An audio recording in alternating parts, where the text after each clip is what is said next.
sekarang kita sudah sampai di Imamat pasal yang ke-26 saudara ya. Imamat pasal 26, di sana judul perikopnya adalah berkat ya. Janganlah ya, Imamat 26 ayat yang pertama. Janganlah kamu membuat berhala bagimu dan patung atau tugu berhala.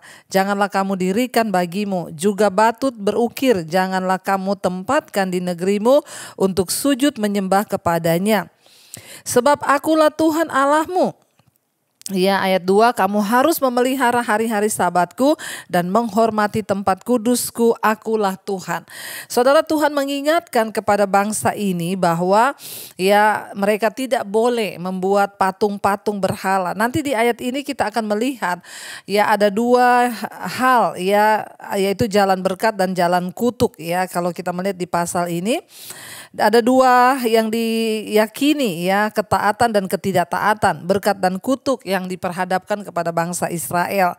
Ya, dan orang-orang dalam perjanjian lama ya berulang kali diperingatkan untuk tidak menyembah kepada berhala, membuat patung-patung ya dan menduakan Tuhan. Itu Tuhan sangat marah saudara ketika orang menduakan Tuhan.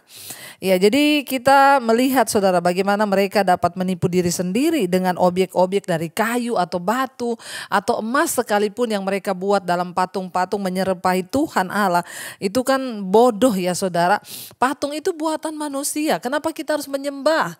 Ya, justru kalau kita membuat patung lalu kita sembah, itu setan yang masuk ke dalam patung itu dan kita menjadikan rumah kita tempat sarangnya setan.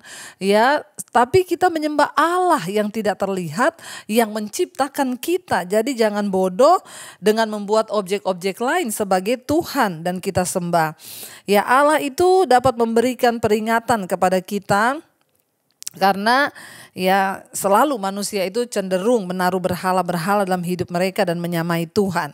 Penyembahan berhala adalah membuat sesuatu lebih penting daripada Allah. Kalau di masa modern sekarang ini, penyembahan berhala bukan lagi patung mungkin saudara yang kita sembah, tapi berhala bisa menjadi uang, ya penampilan, kesuksesan, reputasi, bahkan rasa aman saudara. Jadi berhala-berhala di akhir zaman itu bisa berupa uang. Banyak orang itu kalau ada uang dia senang, gak ada uang hatinya galau, berarti engkau sudah menjadikan uang sebagai Allah dalam hidupmu. Ada orang yang diperbudak sehingga mereka itu terus mengejar berhala, kekayaan, uang itu menjadi segala-galanya prioritas hidup mereka dan mereka melupakan Tuhan. Hati-hati saudara, nyawa kita ini kita gak ada yang tahu, satu saat kita dipanggil Tuhan ya kita gak pernah tahu. Karena itu mari kita letakkan Tuhan kepada satu-satunya, menjadi satu-satunya sumber yang kita sembah dalam hidup kita. Sebaliknya ada orang-orang itu yang mengejar penampilan, udah menjadi ya berhala ya, sehingga ya ibu-ibu yang tiap hari harus beli tas mahal untuk reputasi dirinya itu terangkat. Penampilannya itu lebih di atas segala-galanya, yang operasi plastik ya sekarang banyak saudara. Ya saya menemukan tuh banyak orang sudah operasi hidungnya begini nggak puas juga, lalu akhirnya operasi lagi, lihat temennya lebih bagus dia operasi lagi. Kalau sudah satu kali itu coba dan coba terus, hati-hati. Itu sudah menjadi berhala dan engkau menjadikan itu melebihi Tuhan yang engkau sembah. Ada orang-orang yang menjadikan penampilan fisiknya itu sebagai sesuatu yang wow, dan dia mengejar ya dia harus nge-gym. Bagus saudara kita berolahraga, tapi kalau sudah menjadi berhala sampai di gym harus 8 jam sehari, itu kan namanya sudah apa ya, kita mencintai itu melebihi mencintai Tuhan. Ini menjadi berhala. Sehingga ya ada orang saudara kalau baru gendut sedikit aja dia udah bingung, udah kayak orang apa ya saudara. Hati-hati saudara, hari ini kitalah yang tahu berhala apa yang ada dalam hidup kita. Jangan sampai Tuhan itu ya cemburu dengan apa yang kita lakukan. Ketika kita ini mulai mengarah kepada ala-ala palsu yang kita pikir itu menjanjikan rasa aman dengan reputasi, dengan hal-hal yang bukan Tuhan, maka ya saudara berhati-hati. Maka itu artinya saudara ya penyembah berhala ya sudah mulai ada dalam hidup kita. Jadi mari kita bertobat Ya, untuk kembali lagi kepada Tuhan.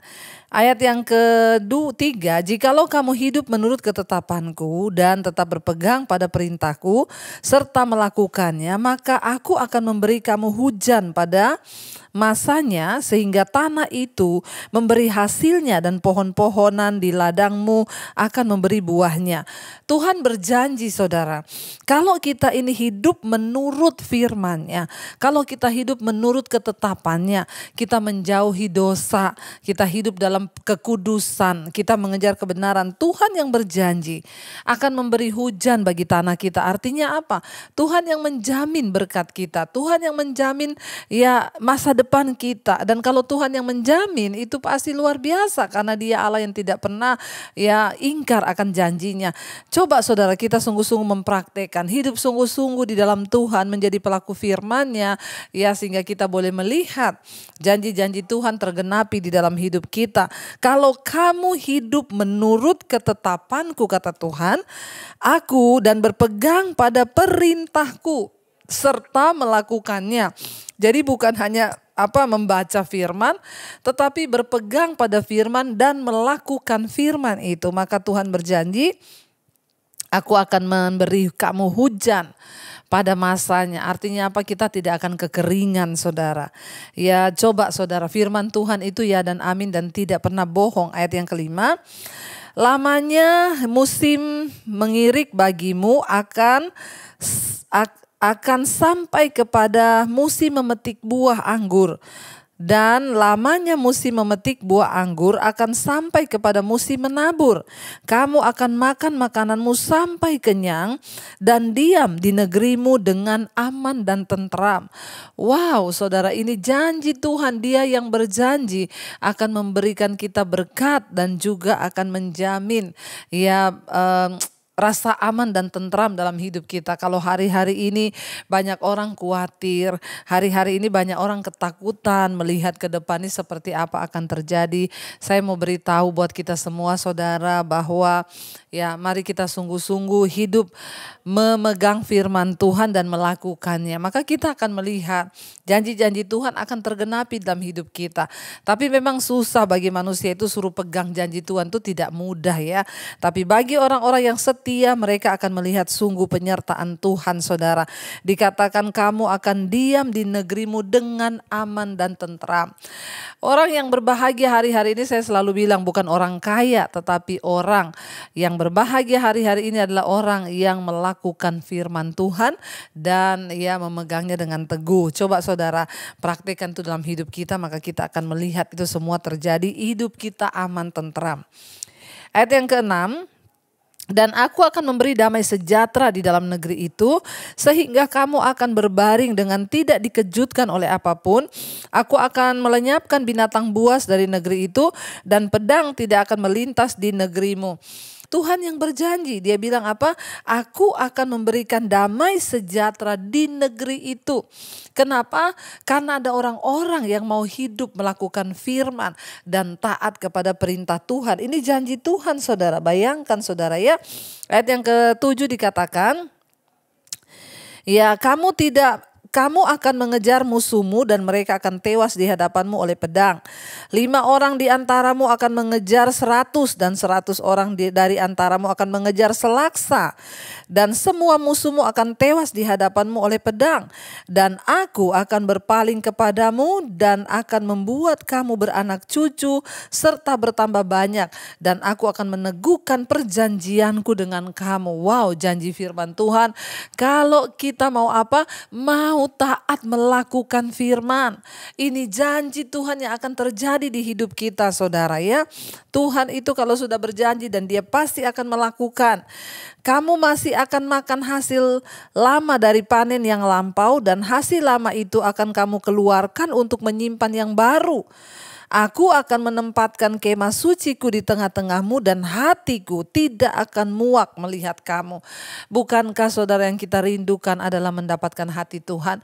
Mendapatkan hati Tuhan artinya apa? Mendapatkan perkenanan Tuhan. Tuhan berkata dia akan menempatkan kemah suci di tengah-tengah kita dan hatiku tidak akan muak melihat kamu. Artinya apa? Tuhan berkenan atas hidup kita. Mendapatkan perkenanan Tuhan itu artinya mendapatkan segala-galanya. Ayat 12, tetapi aku akan hadir di tengah-tengahmu dan akan menjadi Allahmu dan kamu akan menjadi umatku. Ayat 13, akulah Tuhan Allahmu yang membawa kamu keluar dari tanah Mesir supaya kamu jangan lagi menjadi budak mereka. Aku akan mematahkan kayu kuk yang di atasmu dan membuat kamu berjalan tegak. Ini adalah janji Tuhan, tidak ada lagi kutuk, tidak ada lagi sesuatu yang membungkukkan kita. Kalau kita mau sungguh-sungguh hidup berpegang pada firman Tuhan, dia melenyapkan segala kutuk atas hidup kita. Sekarang kita lanjutkan ayat 14, judul perikopnya kutuk. Kemarin sudah berkat, Tuhan bilang kalau engkau sungguh-sungguh mendengarkan firman-Ku, memegangnya bahkan melakukannya, maka berkat akan engkau alami.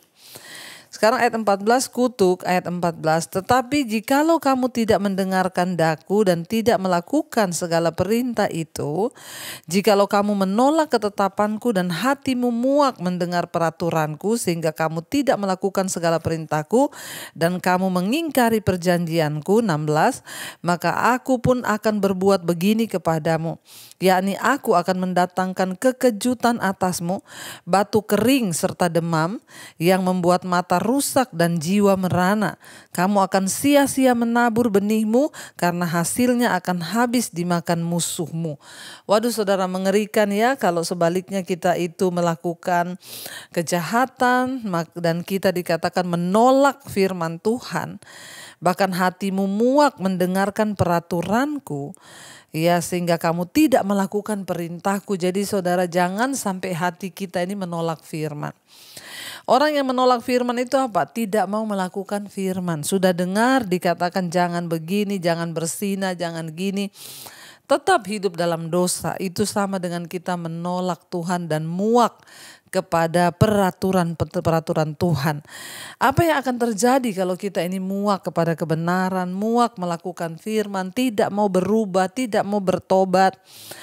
Firman Tuhan berkata, maka aku akan berbuat begini kepadamu, aku akan mendatangkan kekejutan atasmu, batu kering serta demam, artinya apa? Sakit-sakitan. Ya, yang akan membuat mata rusak dan jiwa merana. Ya, maka kamu akan sia-sia menabur benihmu, percuma.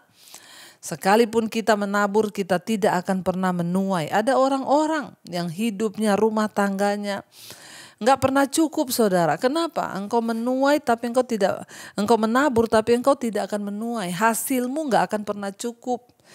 Karena apa? Ada kutuk dalam hidupmu karena engkau tidak mau melakukan firman. Jadi jangan pikir kutuk itu datang hanya karena orang tua kita melakukan hal yang jahat. Orang tua kita itu menyembah berhala. Orang tua kita menyembah setan. Bukan hanya itu. Orang yang tidak mau melakukan firman, orang yang tidak mau bertobat, dengan sendirinya engkau mendatangkan kutuk atas hidupmu. Jadi orang yang tidak bertobat terus hidup dalam dosa itu auto kutuk saudara. Langsung otomatis datang sendiri kutuk itu tanpa engkau mengundang. Ayat 17, aku sendiri akan menentang kamu sehingga kamu akan dikalahkan oleh musuhmu dan mereka yang membenci kamu akan menguasai kamu dan kamu akan lari sungguh pun tidak ada yang mengejarmu. Bayangkan orang yang dikutuk itu lari tanpa orang ada yang kejar. Hidupnya itu nggak tenang. Orang yang dapat kutuk itu tidak tenang. Tidak ada yang mengejar tapi dia lari. Kenapa? Ini berbicara tidak ada damai sejahtera. Ya, tidak ada yang mengejar tapi dia lari. Sungguh pun tidak ada yang mengejar. Kamu akan lari ya, walaupun nggak ada yang kejar. Bayangkan kalau kita ini hidup dalam dosa, maka kita ini jadi orang ditentang oleh Tuhan loh. Aku sendiri akan menentang kamu.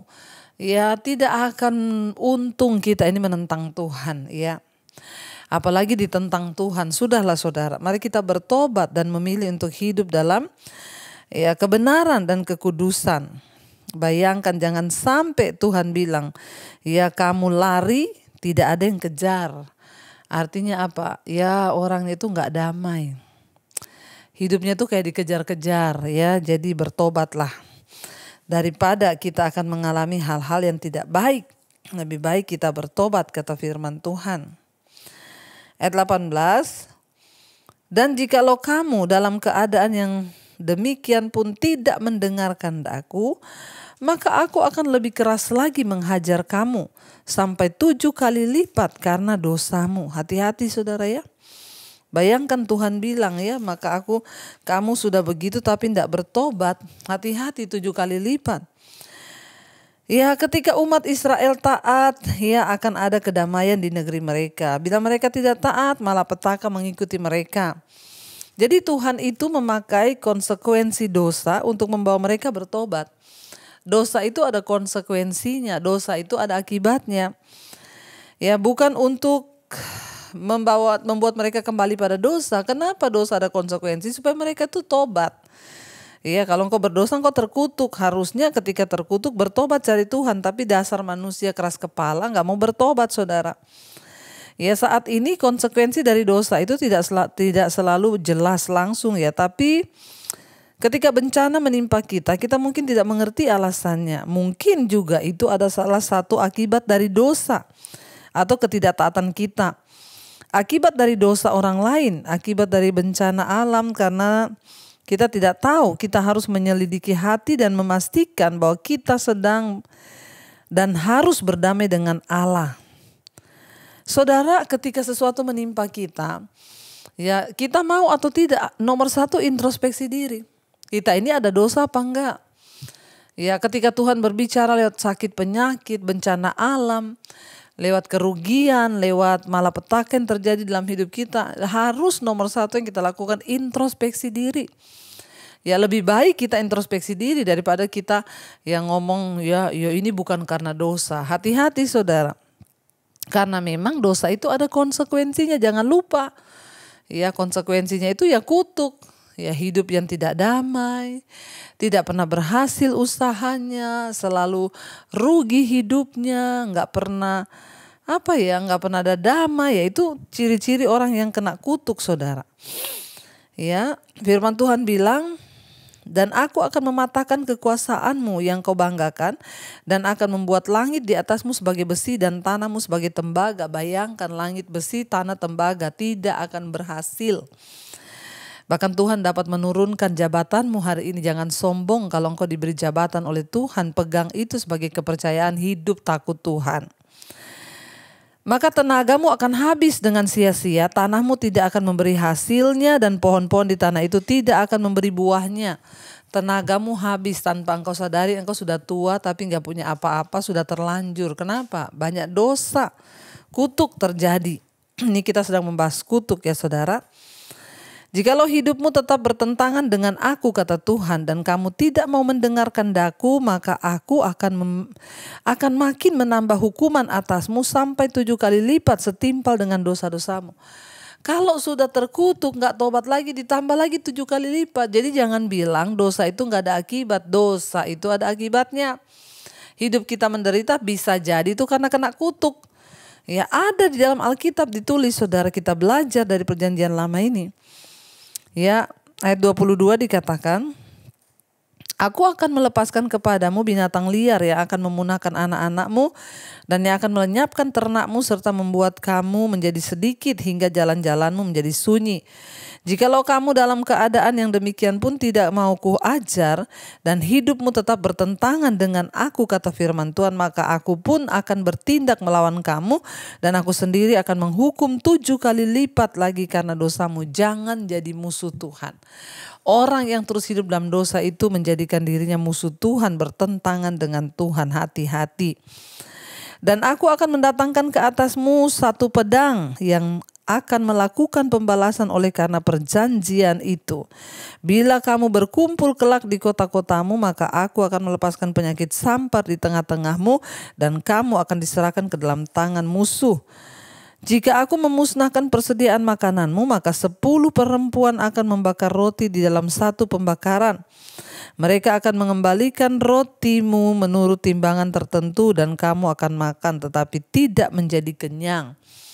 Orang hidup terkutuk itu makan tapi nggak kenyang, kerja tapi nggak berhasil. Ayat 26 ya dikatakan di sana tadi sampai di tidak kenyang. Ayat 27 sekarang. Dan jikalau kamu dalam keadaan yang demikian pun tidak mendengarkan aku dan hidupmu tetap bertentangan dengan aku, maka aku pun akan bertindak keras melawan kamu dan aku sendiri akan menghajar kamu 7 kali lipat karena dosamu. Dan kamu akan memakan daging anak-anakmu lelaki dan anak-anakmu perempuan. Dan bukit-bukit pengorbananmu akan kupunahkan dan segala pedupaan akan kulenyapkan. Aku akan melemparkan bangkai-bangkaimu ke atas bangkai-bangkai berhalamu dan hatiku akan muak melihat kamu.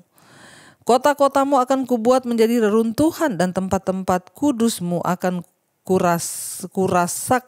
kurusakkan dan aku tidak mau lagi menghirup bau persembahanmu yang menyenangkan. Bayangkan kalau Tuhan sudah tidak mau mendengar doa, ya mengerikan karena dosa saudara. 32, aku sendiri akan merusakkan negeri itu sehingga musuhmu yang tinggal di situ akan tercengang karenanya.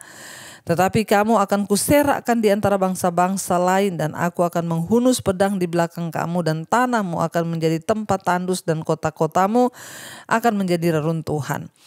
Pada waktu itulah tanah itu pulih dari dilalaikannya tahun-tahun sabatnya.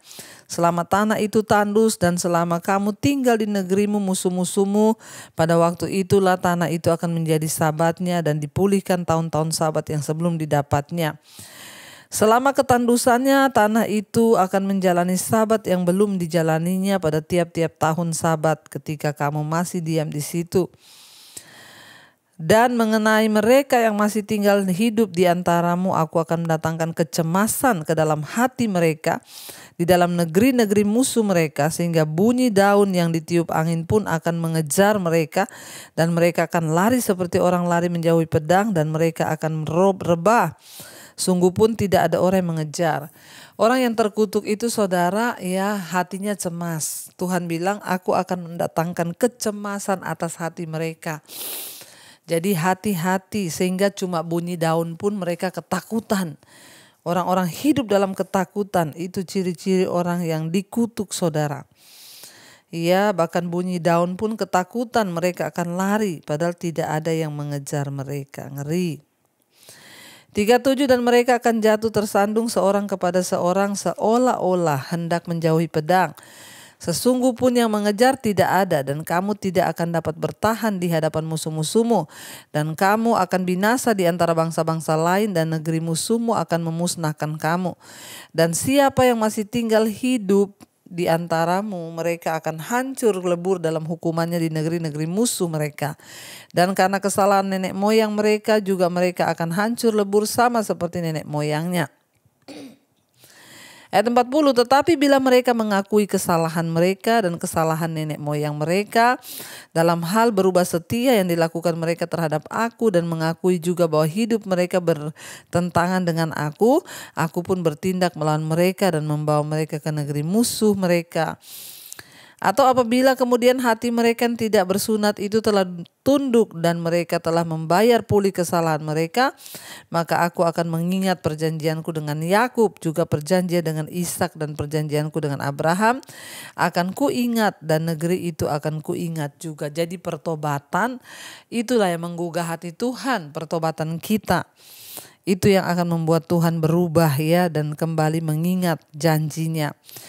Jadi tanah itu akan ditinggalkan mereka dan akan pulih dari akibat tahun-tahun sabat yang dilalaikan selama tanah itu tandus. Karena mereka ditinggalkan mereka dan mereka akan membayar pulih kesalahan mereka. Tak lain dan tak bukan karena mereka menolak peraturanku dan hati mereka muak mendengarkan ketetapanku. Ingat, dosa itu ada konsekuensi yang harus kita bayar.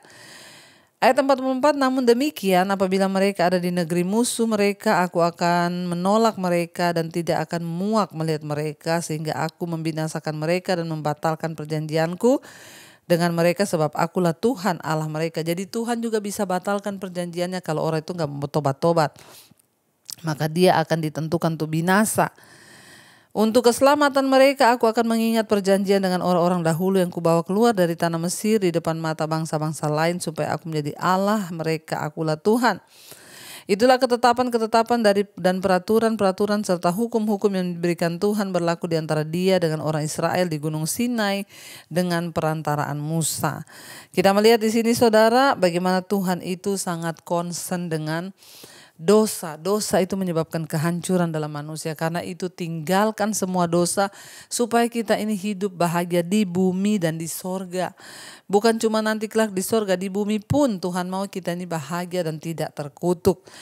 Membayar nasar, Imamat 27. Ayat yang pertama, Tuhan berfirman kepada Musa, berbicaralah kepada orang Israel dan katakanlah kepada mereka, apabila seorang mengucapkan nasar khusus kepada Tuhan mengenai orang menuntut penilaian yang berlaku untuk itu, maka tentang nilai bagi orang laki-laki dari yang berumur 20 tahun sampai yang berumur 60 tahun, nilai itu harus 50 sikal perak ditimbang menurut sikal kudus, ya. Dikatakan di sana tetapi ya seorang perempuan ya, tetapi jika itu seorang perempuan, maka nilai itu harus 30 sikal. Jikalau itu mengenai seorang dari yang berumur 5 tahun sampai yang berumur 20 tahun, maka bagi laki-laki nilai itu harus 20 sikal dan bagi perempuan 10 sikal. Jikalau itu mengenai seorang yang berumur 1 bulan sampai yang berumur 5 tahun, maka bagi laki-laki nilai itu harus 5 sikal perak dan bagi perempuan 3 sikal perak. Jikalau itu mengenai seorang yang berumur 60 tahun atau lebih, jikalau itu mengenai laki-laki, maka nilainya itu harus 15 sikal dan bagi perempuan 10 sikal. Tetapi jika orang itu terlalu miskin untuk membayar nilai itu, maka haruslah dihadapkannya orang yang dinasarkannya itu kepada imam, dan imam harus menilainya sesuai dengan kemampuan orang yang bernasar itu. Imam harus menentukan nilainya. Jikalau itu termasuk hewan yang boleh dipersembahkan sebagai persembahan kepada Tuhan, maka apapun daripada hewan itu yang dipersembahkan orang itu kepada Tuhan haruslah kudus. Jadi saudara, bangsa Israel itu diharuskan memberi atau mempersembahkan barang-barang tertentu kepada Tuhan untuk pelayanannya, dan sehingga itu mereka itu harus bernasar. Apa itu nasar? Membuat janji kepada Tuhan, ya. Dan di sana dikatakan saudara mereka itu harus mempersembahkan ya kepada Tuhan barang tertentu, dan itu untuk digunakan sebagai pelayanan bagi Tuhan, ya. Yaitu bagian yang pertama dari hasil penuaian mereka, anak sulung binatang, anak sulung mereka 1/10 ya dari pertambahan hasil mereka. Banyak yang ingin melakukan lebih daripada dan mendedikasikan diri mereka atau anggota keluarga lainnya, binatang-binatang tambahan, rumah atau ladang kepada Allah. Dalam hal ini dimungkinkan untuk menyumbangkan uang sebagai ganti orang, binatang atau harta milik. Beberapa orang membuat nasar secara gegabah atau tidak realistis untuk mendorong mereka agar mau berpikir lebih dulu. Ya, karena ada denda 20% dikenakan bagi hal-hal tersebut yang dibeli kembali dengan uang. Pasal ini menerangkan bagaimana penilaian harus dibuat dan apa yang harus dilakukan bila penyumbang atau waktu belakangan ingin membeli kembali apa yang telah disumbangkannya kepada Allah. Ya, jadi saudara di sini ya Tuhan itu mengajar bangsa Israel ya bahwa ya jika mereka itu membuat nasar kepada Tuhan, mereka tidak boleh menarik kembali janji mereka meskipun ternyata harganya mungkin lebih mahal daripada yang diduga. Jadi bangsa Israel itu ya memang ya diharuskan memberi atau mempersembahkan barang-barang tertentu yang bisa dipakai untuk pelayanan di rumah Tuhan. Nah, kalau mereka itu belum punya uang atau harta, maka mereka bisa membuat nasar. Apa itu nasar? Kita berjanji kepada Tuhan. Ya, saya ingat saudara, dulu saya itu pernah datang di satu gereja dengan suami. Lalu gereja itu mau membeli sebidang tanah ya untuk pelayanan. Waktu itu saya dan suami itu tergerak saudara, kita bernasar. Ya saat itu keadaan keuangan kami lagi benar-benar ya maksudnya kita tidak berkelebihan banyak. Keadaan keuangan kami itu pas-pasan. Kami berdua mengambil secari kertas, lalu kami bernasar di gereja itu, kami menulis 25 juta. Ya, itu harga yang sangat besar buat kami secara manusia, tapi Tuhan menggerakkan kita menulis angka 25 juta itu. Kita masukin di dalam kotak persembahan. Tidak ada yang tahu, saudara, hanya saya dan suami yang tahu. Ya, dan pendeta itu tahu kita masukin nama kita di situ ya untuk pembelian tanah 25 juta. Tapi ketika waktu berjalan kita belum juga punya uang. Memang nasar itu diberikan kalau ya kita itu memang belum punya, tapi kita beriman akan punya. Lalu saya dan suami dalam perjalanan 1 tahun belum juga punya uang, saudara. Ya, kita berharap kita akan bisa membayar nasar itu, tetapi itu kita ingat terus karena namanya juga nasar ya. Walaupun kita belum bayar sampai 1 tahun belum punya uang ya. Tapi selalu saya ingat di hati, aduh saya itu pernah bernasar. 2 tahun belum juga punya uang 25 juta ya. Tapi saya selalu ingat tuh saya pernah bernasar nih, belum ada duitnya Tuhan. Ya, memang masih keadaannya pas-pasan. Sampai 3 tahun saudara, ya belum juga punya uang sampai 3 tahun. Tapi nasar itu kita sudah janji kepada Tuhan. Akhirnya di tahun yang keempat kami diberkati Tuhan, ada berkat ya, kami ingat ya untuk kami harus melunasi nasar itu. Walaupun mungkin ya gereja itu sudah bisa membayar tanah itu saudara, tapi kami sudah bernasar. Akhirnya ya saya WA pendetanya, Pak saya dulu pernah dengan suami bernasar di gereja itu bukan gereja tempat saya ibadah. Tapi akhirnya ya saya bilang saya dulu pernah bernasar di gereja itu dan memang kita belum punya uang, sekarang kami sudah punya uang. Ya kami bernasar kepada Tuhan dan kami harus menepatinya. Lalu saya transfer 25 juta saudara ke gereja itu. Ya saya bersaksi ini karena malam ini kita sedang membahas tentang membayar nasar. Orang Israel diharuskan untuk mempersembahkan barang, uang atau apapun untuk mereka itu belajar. Ya memberi bagi pelayanan pekerjaan Tuhan. Kalau mereka nggak punya uang, mereka boleh bernasar. Ya, tapi kita bernasar itu harus sesuai dengan ya kemampuan kita. Ya kecuali iman saudara lebih, kayak saya dan suami waktu itu bernasar kok 25 juta. Secara manusia waktu itu sangat tidak mungkin karena uang kami di tabungan aja mungkin 10 juta nggak ada. Tapi ya itulah Tuhan, dia melihat sikap hati kita. Nasar itu adalah sikap hati kita dengan Tuhan.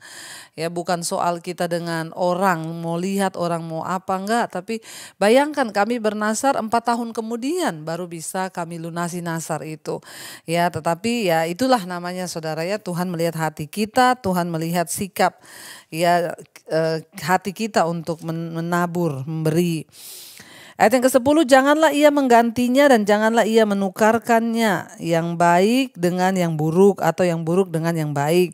Tetapi jikalau ia menukar juga ya seekor hewan dengan seekor hewan lain, maka baik hewan itu maupun tukarannya haruslah kudus.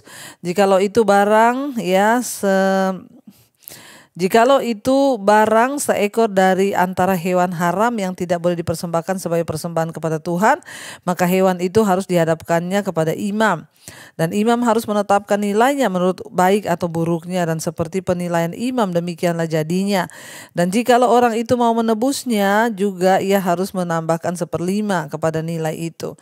Apabila seorang menguduskan rumahnya sebagai persembahan kudus bagi Tuhan, maka imam harus menetapkan nilainya menurut baik atau buruknya, dan seperti nilai yang ditetapkan imam demikianlah harusnya dipegang teguh. Tetapi jikalau orang yang menguduskan itu mau menebus rumahnya, maka ia harus menambah harganya dengan 1/5 dari uang nilainya dan rumah itu menjadi kepunyaannya pula.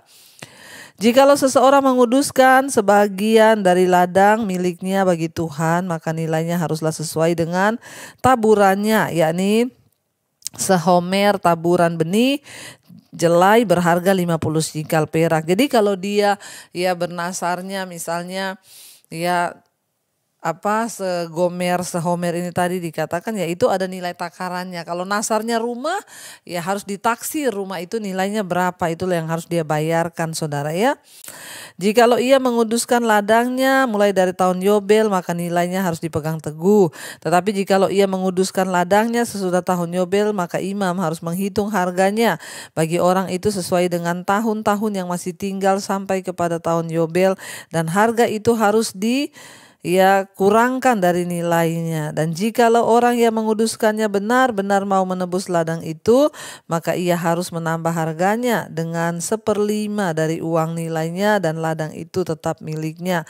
Tetapi jikalau ia tidak menebus ladang itu, malahan ladang itu telah dijualnya kepada orang lain, maka tidak dapat ditebus lagi. Tetapi pada waktu bebas dalam tahun Yobel, ladang itu haruslah kudus bagi Tuhan, dipersembahkan bagi Tuhan ya. Sama seperti ladang yang dikhususkan bagi Tuhan, imamlah yang harus memilikinya, jadi buat imam.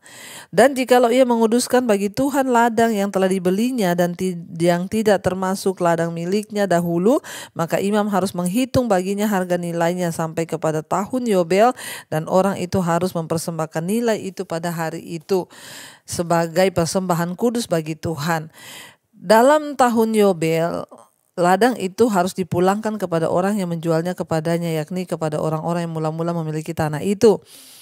Dan segala nilai harus menuruti sikal kudus. Sikal itu harus 20 gera beratnya. Akan tetapi anak sulung yang sebagai anak sulung menjadi hak Tuhan dari antara hewan tidak boleh dikuduskan oleh siapapun. Baik seekor lembu maupun seekor kambing atau domba itu milik Tuhan. Tetapi jikalau itu dari antara hewan yang haram, maka haruslah orang menebusnya menurut nilainya dengan menambah 1/5, dan jikalau tidak ditebus, haruslah dijual menurut nilainya. Akan tetapi segala yang sudah dikhususkan oleh seorang bagi Tuhan dari segala miliknya, baik manusia atau hewan maupun ladang miliknya, tidak boleh dijual dan tidak boleh ditebus, karena segala yang dikhususkan adalah maha kudus bagi Tuhan. Tetapi orang yang dikhususkan, yang harus ditumpas di antara manusia, tidak boleh ditebus, pastilah ia dihukum mati. Demikian juga segala persembahan persepuluhan dari tanah, baik dari hasil benih di tanah maupun dari buah pohon-pohonan, adalah milik Tuhan. Itu adalah persembahan kudus bagi Tuhan. Tetapi jikalau seorang mau menebus juga sebagian dari persembahan persepuluhannya itu, maka ia harus menambah 1/5. Mengenai segala persembahan persepuluhan dari lembu sapi atau kambing domba, maka dari segala yang lewat dari bawah tongkat gembala waktu dihitung, setiap yang ke-10 harus menjadi persembahan kudus bagi Tuhan. Janganlah dipilih-pilih mana yang baik dan yang mana yang buruk, dan janganlah ditukar. Jikalau orang menukarkannya juga, maka baik hewan itu maupun tukarannya harus kudus dan tidak boleh ditebus. Itulah perintah-perintah yang diperintahkan Tuhan kepada Musa di Gunung Sinai untuk disampaikan kepada orang Israel. Jadi Allah mengajar bangsa ini, saudara, supaya ketika mereka membuat nasar kepadanya itu, ya mereka tidak boleh menarik kembali janjinya. Namanya janji kepada Tuhan, nasar itu janji kepada Tuhan, saudara ya. Jadi ya itu tidak boleh ditarik kembali ya. Hal ini berlaku untuk binatang maupun manusia. Allah menganggap serius janji kita di hadapannya. Bila Anda berjanji untuk memberikan 10% dari pendapatan Anda dan tiba-tiba beberapa tagihan tidak terduga muncul, disinilah kesetiaan kita memegang janji. Akan sangat mahal, akan tetapi Allah mengharapkan Anda untuk memenuhi nasar Anda meskipun sulit melakukannya. Tuhan tuh melihat hati kita, jadi jangan. Kalau sudah janji sama Tuhan, ya harus diberi, saudara ya. Contoh, ada orang sudah janji mau memberi persepuluhan. Ada banyak yang tanya, Bu, persepuluhan itu harus atau tidak? Harus, saudara. Untuk apa? Persepuluhan itu melatih kita ini tidak rakus, tidak tamak untuk kita makan sendiri. Ya, persepuluhannya. Banyak yang tanya, kemana Bu kita harus memberi persepuluhan? Berdoa, kemana saudara tuntun untuk dituntun Tuhan memberi? Kenapa kita harus belajar mengembalikan 1/10 milik Tuhan? Ya, itu hanya sebenarnya kan 100% dari hidup kita ini milik Tuhan. Semua yang kita punya itu milik Tuhan, bukan hanya 1/10 1/10. Nah kita nih diajar kalau 1/10 saja kita nggak bisa mengembalikan untuk Tuhan, untuk pekerjaan Tuhan, ya kita nggak mungkin ya bisa memberi hidup kita. Orang uang aja yang cuma 1/10% aja kamu, ya ada yang tanya sama saya, Bu, ya saya ini harus memberi 1/10 Bu. Saya ini kan harus bayar cicilan, harus bayar ini, harus bayar itu. Saya bilang, Pak, Ibu, kita ini kalau mau diikuti keinginan kita, yang namanya cicilan, ya kewajiban bayar-bayar itu nggak akan ada habis-habisnya. 1/10 itu hanya untuk melatih iman kita saja. Makanya lakukan dengan iman. Jangan dengan keterpaksaan, tidak akan datangkan berkat. Ya semua yang kita lakukan dengan iman untuk ya Tuhan itu akan mendatangkan berkat. Jadi kita ini bayar perpuluhan nggak usah tanya itu harus atau tidak ya Bu. Ayatnya di mana? Dosa atau tidak? Tuhan melihat hatimu. Kalau hanya 1/10 saja engkau tidak bisa memberi, itu masalah saudara. Bagaimana engkau beri hidupmu? Sedangkan yang uang saja itu melatih kita nggak rakus, nggak tamak. Tidak semua uang yang Tuhan berikan pada kita itu untuk kita makan sendiri. Ada harga yang harus kita bayar, seringkali kita harus berkorban. Tapi Tuhan melihat hati dan melihat kesungguhan iman kita. Makanya saudara, ya kita belajar bahkan untuk bernasar pun ya kita harus membayar. Walaupun orang gak tahu itu nasar kitanya dengan Tuhan, tapi Tuhan melihat hatimu. Hati-hati dengan uang, karena uang ya Yesus mensejajarkan dirinya dengan uang. Engkau tidak bisa mengabdi pada dua tuan, pada Allah dan pada Mamon, karena engkau pasti akan mencintai yang satu dan membenci yang lain. Kalau bukan hamba Tuhan ya hamba uang. Saya berdoa untuk setiap kita belajar. Kenapa kita harus memberi, harus saudara, menabur harus. Saya berdoa untuk setiap saudara. Kunci untuk engkau itu diberkati adalah menabur. Bagaimana Tuhan bisa memberkati kita kalau kita nggak pernah menabur? Ya menabur, karena orang yang menabur itu pasti akan menuai. Kemana Bu perpuluhan harus saya kasih? Berdoa. Kemana Tuhan gerakkan, taburlah ke sana. Nggak harus di satu tempat. Saudara digerakkan Tuhan mau kemana? Ikuti tuntunan Tuhan. Berdoa itu sebagai persembahan yang kau persembahkan bagi Tuhan dari hatimu. Ikuti tuntunan Tuhan. Demikian juga dengan nasar, bayarlah nasarmu kepada Tuhan. Mari kita renungkan firman ini.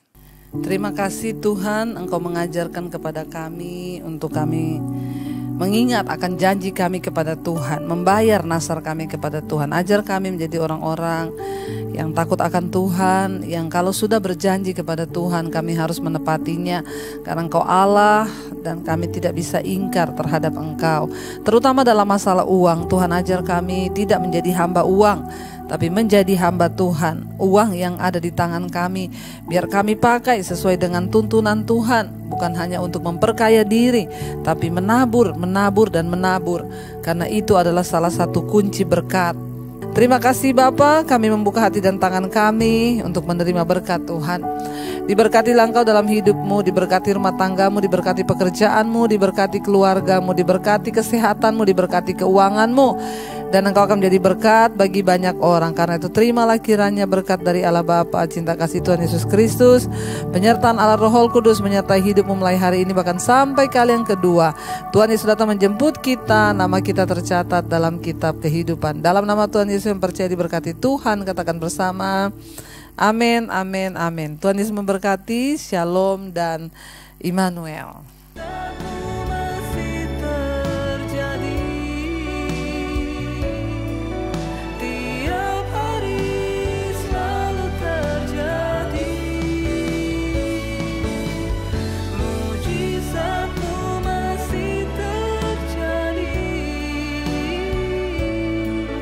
Setiap hari selalu terjadi.